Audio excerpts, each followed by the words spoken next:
आज के वीडियो में हम लोग सिविल इंजीनियरिंग से रिलेटेड कुछ इंटरव्यू के क्वेश्चंस और उसके आंसर हम लोग देखेंगे, जो कि कभी ना कभी आपसे कोई इंटरव्यू में पूछे जा सकते हैं या फिर कहीं पे आप कोई स्क्रीनिंग टेस्ट देने गए हो तो वहां पे अगर आपका एमसीक्यू टाइप का टेस्ट रखा गया है तो वहां पे भी यहाँ से क्वेश्चन आपको मिल सकता है।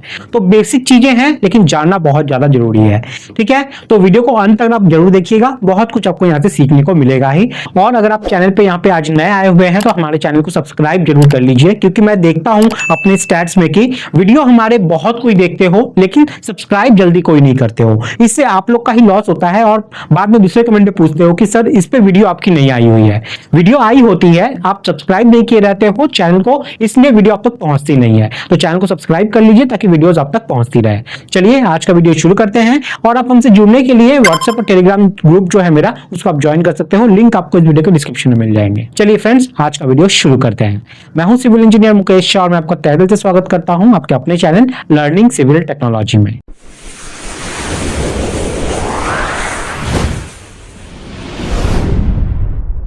तो सबसे पहला सवाल आपके लिए आज क्या है, देख लो यहाँ पे, पिच ऑफ स्टेयरकेस कितना होता है। अब यहाँ पे बहुत कोई पिच देख के थोड़ा कंफ्यूज जरूर हो सकते हो। आप लोग ने स्लोप का नाम सुना जरूर होगा, ठीक है। स्लोप, ये स्लोप और पिच दोनों सेम होता है। पिच का मतलब ही स्लोप, स्लोप का मतलब ही पिच। अब अगर आपको स्लोप का मतलब भी नहीं पता तो मैं बता दूं एंगल। अगर आपने एंगल समझा हुआ है तो वही बात है, angle is equal to slope is equal to pitch.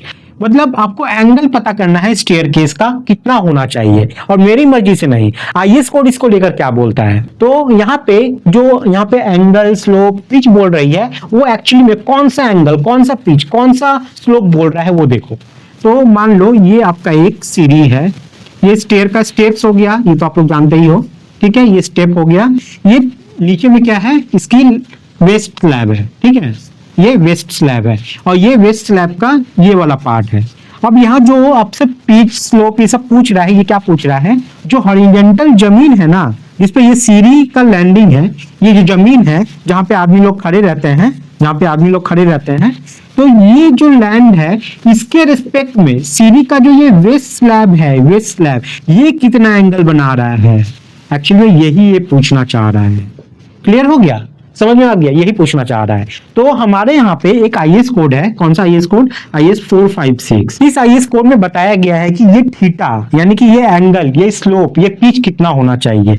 मतलब इतना वो बताया गया है जिससे आदमी को चढ़ने में यहाँ पे दिक्कत ना हो। यानी कि बहुत ज्यादा अगर एंगल हो जाएगा ना तो जो आपका राइजर है वो राइजर का हाइट भी आपका बढ़ जाएगा, जिस वजह से चलने में दिक्कत हो जाएगी, और कम होगा तो भी दिक्कत है। इसलिए आईएस कोड 456 बोलता है ये 25 डिग्री से लेके 40 डिग्री के बीच में आपको रखना होता है। अगर ये एंगल आप रखते हो सीढ़ी के लिए तो वो सीढ़ी स्मूथली कोई भी बुजुर्ग या बच्चा जो है चढ़ जाएगा, उसको दिक्कत नहीं होगी। ठीक है, तो जब भी आपसे पूछा जाए ये पिच स्लोप एंगल तो आपको ये जवाब देना है। आईएस 456 में लिखा गया है 25 डिग्री से लेकर 40 डिग्री तक। ठीक है, तो ये हो गया आपका पहला सवाल। नेक्स्ट क्वेश्चन है आपका यहाँ पे सेग्रीगेशन को लेके।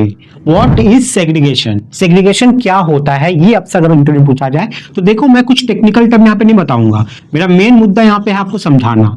तो मान लो ये कंक्रीट है, अभी कंक्रीट किस चीज से बनता है, सबसे पहले तो आपका एग्रीगेट, सबसे बड़ा चीज जो रहता है इसमें एग्रीगेट का, ठीक है। उसके बाद इसमें आपका सैंड रहता है, उसके बाद इसमें सीमेंट रहता है, ठीक है, और एक चीज क्या रहता है इसमें, वाटर रहता है।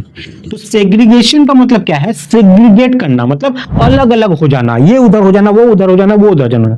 मतलब कंक्रीट जब आप प्लेस करते हो उस वक्त जब आप देखोगे कि पत्थर अलग हो गया है और जो स्लरी है आपका वो अलग हो गया है, उस कंडीशन में आप बोल सकते हो कि वो सेग्रीगेट हो गया है। सेग्रीगेट का मतलब हर चीज अलग अलग हो जाना। अब जब कंक्रीट जो मिक्सचर आप स्लैब में डालना था, अगर उसमें पत्थर ही अलग हो गया, बाकी चीज जो है के स्लरी आपका जिसमें सैंड सीमेंट मिक्स है वो अलग हो गया, तो कैसा फायदा, वो जमेगा नहीं, वो स्ट्रेंथ नहीं देगा। पत्थर एक जगह रह गया है, सब चीज इधर रह गया है, तो वो कैसे होगा, उसी चीज को सेग्रीगेशन कहा जाता है। समझ में आ गया, जिसमें स्लरी निकल गया और बाकी जो हार्ड पार्टिकल है, सॉलिड पार्टिकल, वो एक जगह हो गया, उसी को कहा जाता है सेग्रीगेशन। तो सेग्रीगेशन होने के चांसेस बहुत कुछ हो सकते हैं। सबसे पहला रीजन इसका हो सकता है कि वाटर सीमेंट रेशियो जो है ये सही तरीके से आप उसमें इस्तेमाल नहीं किए हो, यानी कि पानी ज्यादा हो गया है। पानी ज्यादा होने से ही क्या होगा कि वो जो मिक्सचर है वो गीला गीला टाइप का होगा और ज्यादा चांसेस है कि पत्थर उसमें से अलग हो जाएगा। ठीक है, तो ये एक पहला मेन रीजन होता है। दूसरा रीजन होता है इसमें हाइट का लेकर। अगर ज्यादा हाइट से अगर आप कंक्रीट को ऊपर से फेंकोगे ना, देखना कंक्रीट को लेकर जब ऐसे फेंकोगे तो उसमें का जो स्लरी पार्ट है जिसका डेंसिटी कम है वो अलग हो जाएगा, और पत्थर का डेंसिटी ज्यादा है वो क्या होगा, वो अपना रास्ता अलग बना देगा। ये भी एक बड़ा रीजन रहता है हमारा सेग्रीगेशन का, यानी कि ज्यादा हाइट से आप कंक्रीट को नहीं फेंक सकते। इसीलिए आईएस कोड, जो हमारा आईएस कोड है 456, इसमें देखना 1.2 मीटर एक हाइट पहले दिया हुआ था कि इस हाइट से आपको कंक्रीट को फेंकना नहीं है, लेकिन बाद में इसको वापस से रिवाइज किया गया और इसको 1.2 को हटा के 1.5 मीटर अप कर दिया गया है। मतलब इस हाइट से ज्यादा से आपको कंक्रीट फेंकना नहीं है, वरना सेग्रीगेशन हो सकता है, यानी कि पत्थर अलग हो जाएगा, मटेरियल जो है बाकी स्लरी जो है वो अलग हो जाएगी, वो काम का नहीं रहेगा फिर। लेकिन ये स्लैब के लिए तो पॉसिबल है, लेकिन आप देखते हो जनरली कॉलम में, जो कॉलम का हम लोग कास्टिंग करते हैं तो हम लोग 8 फीट का हाइट का बोट लगाते हैं। इसमें हम लोग 150-200 का तो स्टार्टर नीचे कर देते हैं और उसको साइड से बोर्ड लगा के हम लोग कास्टिंग करने की कोशिश करते हैं। लेकिन वहां पे हम लोग पंप से करें या मैनुअली करें, होस पाइप से करे या किसी भी चीज से करे, तो जो मटेरियल रहती है कंक्रीट वो कितना 8 फीट ऊपर से नीचे गिर रहा होता है, यानी कि 2400 के आसपास, और यहाँ पे कितना है, लगभग यहाँ पे 5 फीट का बोला गया है। तो देखा जाए तो आईएस कोड वहां पे वायलेट होता है, लेकिन क्या करेंगे, करना ही है हम लोग को। तो हम लोग को क्या करते हैं, वहां पे 600 के लेयर में कंक्रीट को भरते हैं। एक बार 2 फीट तक हाइट का कॉलम में हम लोग माल डाल दिए, उसके बाद वाइब्रेटर डाल के उसको अच्छे से वाइब्रेट कर दिए ताकि अच्छे से स्प्रेड हो जाए, कोई वाइड ना रहे वहां पे। उसके बाद वापस से 2 फीट का हम लोग माल उसमें डालते हैं, कंक्रीट डालते हैं, उसके बाद हम लोग क्या करते हैं कि उसको वाइब्रेटर से वाइब्रेट करते हैं। तो इस तरीके से किया जाता है। तो समझ में आ गया सेग्रीगेशन क्या होता है और कैसे होता है। नेक्स्ट सवाल आप लोग का यहाँ पर है, what is bleeding in concrete. ठीक है, ब्लीडिंग मतलब एक तरीके से बोलो तो खून निकलना, लेकिन कंक्रीट में तो खून नहीं निकलेगा, वहां क्या निकलेगा, पानी निकलेगा वहां पे। तो कंक्रीट में ब्लीडिंग क्या होता है, इसी से आप लोग समझ पा रहे हो। जनरली क्या होता है, जब भी हम लोग कास्टिंग करवा देते हैं ना, उसको जब वाइब्रेटर मार के हम लोग फिनिशिंग कर देते हैं, अगर उसमें वाटर सीमेंट का जो रेशियो है वो थोड़ा ज्यादा हो जाता है, पानी थोड़ा सा ज्यादा है, तो देखना वहां पे क्या होगा, जब स्लैब की जो कास्टिंग हो जाएगी ना, थोड़ा देर के बाद देखना, कुछ देर बाद ऊपर में क्या होता है कि पानी जम जाता है। आपको वहां पे सीमेंट की परत नहीं दिखेगी, एक चिकना चिकना पानी एक लेयर में पूरा आपको दिखता है। समझ में आ गया, यही चीज को कहा जाता है ब्लीडिंग इन कंक्रीट। ठीक है, अब कंक्रीट में तो खून नहीं निकलेगा, पानी ही निकलेगा ना भैया। तो इसमें क्या होता है कि इस कंक्रीट में जो पानी था वो धीरे धीरे ऊपर जाता है और सरफेस पे जाके जम जाता है। समझ में आ गया, सरफेस पे जाके जम जाता है, इसी को कहा जाता है ब्लीडिंग। और ये जो ब्लीडिंग है ना, ये भी एक टाइप का सेग्रीगेशन ही है, ये भी एक टाइप का सेग्रीगेशन ही है। अगर आपका प्रॉपर तरीके से वाटर सीमेंट रेशियो मेंटेन किया गया है, जो कि थोड़ा सा मुश्किल होता है करना, क्वालिटी को मेंटेन करना उतना, तो अगर ये नहीं किया गया है तो आपको वहां पे पानी का एक सेग्रीगेशन देखने को मिलता है। तो bleeding is another one type of segregation. तो इसमें क्या होता है, पानी हमारा सरफेस से ऊपर आ जाता है कंक्रीट में, उसी को ब्लीडिंग कहते हैं। नेक्स्ट सवाल आपका यहाँ पे है, क्या देख लो, फंक्शन ऑफ स्टीरअप्स। ठीक है, स्टीरअप्स बोल लो, टाइज बोल लो, कॉलम बीम में अलग अलग बोलते हैं, लेकिन फंक्शन तो एक ही है इसका। तो ये जो स्टीरअप्स है, जो आप स्टीरअप्स देखते हो ना, इस तरीके से जो स्टीरअप्स हमारा होता है, अगर ये रेक्टेंगुलर स्टीरअप्स है तो इस तरीके से होगा, ये 135 डिग्री का ये रहेगा। ये स्टीरअप्स का मेन फंक्शन क्या होता है, वैसे फंक्शन बहुत सारा है, लेकिन मेन फंक्शन क्या होता है इसका, तो हमेशा याद रखिएगा, जो आपको इंटरव्यू में जवाब देना है, टू रेजिस्ट शियर फोर्स। ये शियर आपको यूज जरूर करना है, ठीक है, शियर फोर्स। अब चलिए, ये टेक्निकल चीज है, हम लोग शियर फोर्स का मतलब नहीं समझते हैं। अब मैं आपको समझाता हूं कि इसका मतलब क्या है। जब भी भूकंप वगैरह आती है, ठीक है, जब भी भूकंप वगैरह आएगी तो क्या होगा, हमारा स्ट्रक्चर इधर उधर डोलेगा। ठीक है, कोई भी स्ट्रक्चर, मतलब मान लो एक बिल्डिंग यहाँ पे है, ये बिल्डिंग यहाँ पे है, अभी जब अर्थक्वेक आ रहा है तब इधर से फोर्स लग रहा है तो ये बिल्डिंग इस तरीके से इधर जाएगी, इधर से फोर्स आएगा तो यही बिल्डिंग इधर के तरफ में जाएगी। अब जब बिल्डिंग इधर उधर मूव कर रही है, इसका मतलब क्या है कि उसका जितने अंदर में मेंबर है, चाहे वो कॉलम हो, बीम हो, सब इधर उधर मूव करने की कोशिश करेगा।